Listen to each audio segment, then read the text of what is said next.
I've been here for 20 years and remember meeting Marie when I came to interview, and the fact that she has been here for 30 years, day in, day out, and just taking care of a lot of patients. She's touched a lot of people's lives in the community. Just actually last night we were probably up till after midnight on a case, had a pager late last evening. She's always a joy to talk to. I always feel relieved that she's on the other end of the phone. Just kind of a consistent person to work with. So, sometimes I'll have to call her out of bed in the middle of the night to come in and give a labor epidural. And I work with Dr. Zagroba quite a bit. I mean, both in the operating room and on the OB floor. Part of our title, we are in charge of the head of the bed.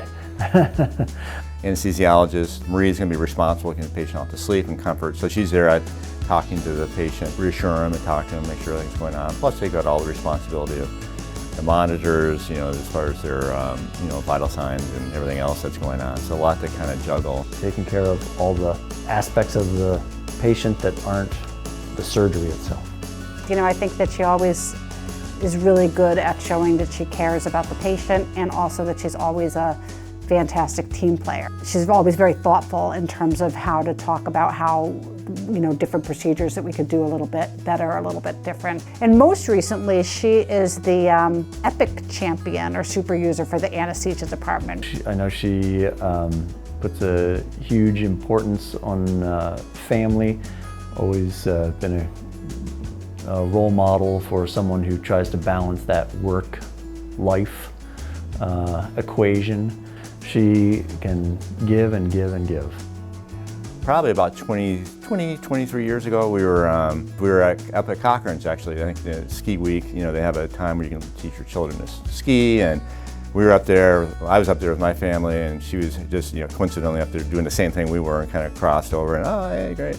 I kind of met her there and just saw her and her family, and then over the years, last 23 years or so, it's just been fun to catch up about family. And when she talks about her family and her commitment to, besides her children, her immediate family, but also her, caring for her mom, her brother, her father. I've always admired her quite a bit. Her father was a doctor here, and now she has 2 daughters in medical school. There could be a longer Zagroba Barker legacy to come. That family's done a lot for healthcare in this community. Marie, well, congratulations on your incredible career. 30 years at CVMC, just all the dedication, devotion to the patients, to the staff, to the OR staff, nursing staff. Appreciate your joy and caring for the patient, and also your devotion to your family. That's been something I've admired, and it's an inspiration too for I think for all of us. Marie, thank you for 30 years of serving this community, taking care of our patients, grinding it out day in and day out in the operating room. 30 years? Are you going to be here for another 30?